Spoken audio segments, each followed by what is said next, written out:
It was just after 6:30 in the evening when Zaria Bennett stepped out of Evermore Books, the second-hand bookstore where she'd worked for the last 3 years. The shop, wedged between a long-abandoned dry cleaners and a family-owned Korean deli that always smelled like sesame oil and ginger, was more than just her job, it was her sanctuary. In a city that moved fast, with the constant rumble of trains and the honking of cabs, the little bookstore felt like a forgotten pause button. Inside, everything slowed down. Outside, life kept hurtling forward. Zaria adjusted the strap of her canvas tote bag over her shoulder, the weight of a few leftover hardcovers pulling at her collarbone. Her phone buzzed as she stepped beneath a flickering street lamp. She smiled tiredly before answering. "Have you eaten yet?" came her younger brother's voice through the speaker, teasing and concerned in equal measure. "And don't tell me it's instant noodles again." She chuckled, a soft sound worn thin by the day. "I had a sandwich at lunch." "That counts, right?" "You're slipping," Jordan replied. "You're supposed to scold me, not join me in nutritional neglect. Consider it sibling solidarity tonight. But serious, didn't stay up too late. That math quiz isn't going to pass itself." Jordan was 12. All limbs and ideas, with more questions than the internet had answers for, and an almost comical aversion to bedtime. Since their mom passed away 3 years earlier, and with their dad gone long before that, it had just been the two of them. Zaria had dropped out of her last semester of college to take care of him, trading papers for paychecks.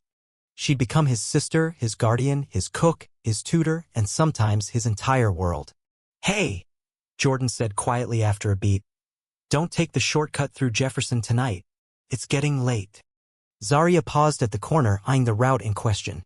The shortcut sliced across a few quiet streets, dim and mostly deserted at this hour. She knew what he was getting at. But her legs ached from standing all day, and the idea of adding 15 more minutes to her walk home wasn't appealing. "I'll be fine," she said softly. "Just be careful," Jordan said, his voice small. She didn't make any promises. Just murmured, "Talk to you later," and hung up. The shortcut wasn't dangerous. Just forgotten. A part of the city time had moved past boarded-up windows, rusty fences, sidewalks that whispered rather than spoke. Her boots made slow, steady sounds as she walked, the drizzle starting to fall like a breath on her neck. That's when she saw it. A wallet. It lay near the curb, half covered by a crumpled newspaper. Black leather, immaculate and clearly expensive. It was so out of place it almost felt like a trap. She looked up and down the empty block. Nothing. No footsteps. No voices. Just her and the rain and the gleam of the wallet. Zaria crouched down, cautiously picking it up. The leather was soft, real and rich, not the kind you find on clearance. She opened it slowly. Hundreds of dollars in crisp bills. A black credit card that looked like the kind reserved for the absurdly wealthy. And tucked behind the ID was a business card. Cole Waverly. Waverly Technologies. The name sent a flicker through her memory. Tech features, glossy magazine covers, quotes about innovation and legacy. The photo on the ID confirmed it. Cole Waverly, 60 years old. CO. His address matched the sleek skyscraper she passed sometimes on the bus. Steel, glass, and so many layers of security she could practically feel them through the sidewalk. She sat on a nearby bench, the wallet in her lap, staring at it like it was about to explode. She could take a little, right? No one had seen her. No cameras.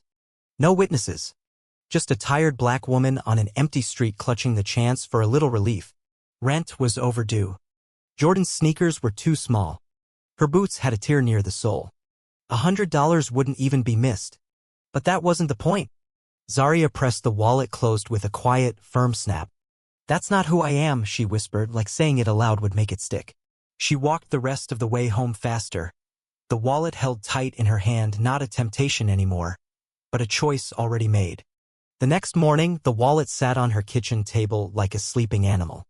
Jordan had left for school already, peanut butter sandwich and all. She hadn't slept. Couldn't stop thinking about the moment, the weight of the wallet, the weight of the decision. She opened her laptop and typed slowly. Cole Waverly. Waverly Technologies. CO. Age 60. Baltimore. The search results flooded in. Articles. Keynote photos. Quotes from shareholder meetings. One image showed him in front of a line of servers, hands clasped, sharp-eyed behind thin glasses. He looked like someone who hadn't stood in the rain a day in his life. She clicked on the contact page for his company. No phone number. Just a form. She typed, "Hi, I found a wallet on Jefferson Street last night belonging to Cole Waverly. Everything's intact. Please let me know how to return it. I didn't take anything." She hit send. The reply came quickly. An assistant named Margot responded with efficiency so sterile it felt like a robot had typed it. "Thank you. Mr. Waverly has authorized us to retrieve the item. Please bring it to Waverly HQ, 23rd floor, between 9 a.m. and 3 p.m. Ask for Margot." No thank you. No acknowledgement. Just instructions. By 11:15, Zarya stood in the glittering lobby of Waverly Tower. The floor was marble. The piano music too perfect. The receptionist barely looked up as Zarya approached. "I'm here to return a wallet," she said. "Margot is expecting me." "Elevator to the right," came the reply. The elevator doors opened with a whisper. By the time she stepped off on the 23rd floor, the air had changed. Lemons and leather. Cold perfection. A woman in a tailored cream blazer appeared. "You must be Ms. Bennett," she said. "Thank you for coming." Zarya handed over the wallet. "Everything's in there." Without even checking it, Margot offered a small white envelope. "Mr. Waverly asked me to give you this." Zarya glanced at it, but didn't take it right away. "I didn't do this for a reward." "It's standard," Margot said flatly. Zarya took it. Not because she wanted it, but because arguing felt exhausting. She turned to leave, walking back toward the elevator. As she passed a trash bin, she looked at the envelope again. No name. No note. Just cold cash. A transaction. A payoff for being decent. Without another thought, she dropped it into the trash. It didn't even make a sound. What she didn't see as the elevator doors closed was the man standing at the far end of the hallway. Cole Waverly. He had just stepped out of a meeting. He saw her glance at the envelope. Saw her toss it. Saw her walk away without a second glance. He didn't move for a full minute. Back in his office, he didn't sit down right away. Didn't check his schedule. The usual rhythm of his day was suddenly offbeat. A small act done without flourish had frozen him in place. Later, Margot brought him the wallet and said everything was returned. Her name is Zarya Bennett. She works at a bookstore downtown. Cole nodded, staring out the window. She refused the reward, he said. Not to make a point. She just didn't want it. That night, Cole didn't sleep well. He paced his apartment, scrolled through meaningless emails, and poured himself a glass of water that he never drank. He kept seeing her expression, calm, tired, but unwavering. The way she dropped the envelope without drama or bitterness. The next morning, he walked. No driver. No car. Just his coat, the wind, and the address Margot had found. Evermore books. The store sat like a secret. Handwritten signs in the window. Books take time, one of them said.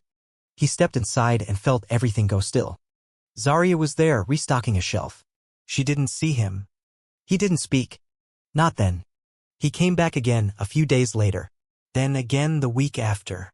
He bought books he didn't need. Watched how she worked. Calm. Kind. Present. The kind of person who didn't need attention to matter. The kind of person he didn't meet in boardrooms or conference halls. One morning, he finally spoke. I owe you something, he said quietly. She looked up, surprised. Do I know you? He nodded. You returned a wallet last week. Cole Waverly. Right, she said. Did you get it okay?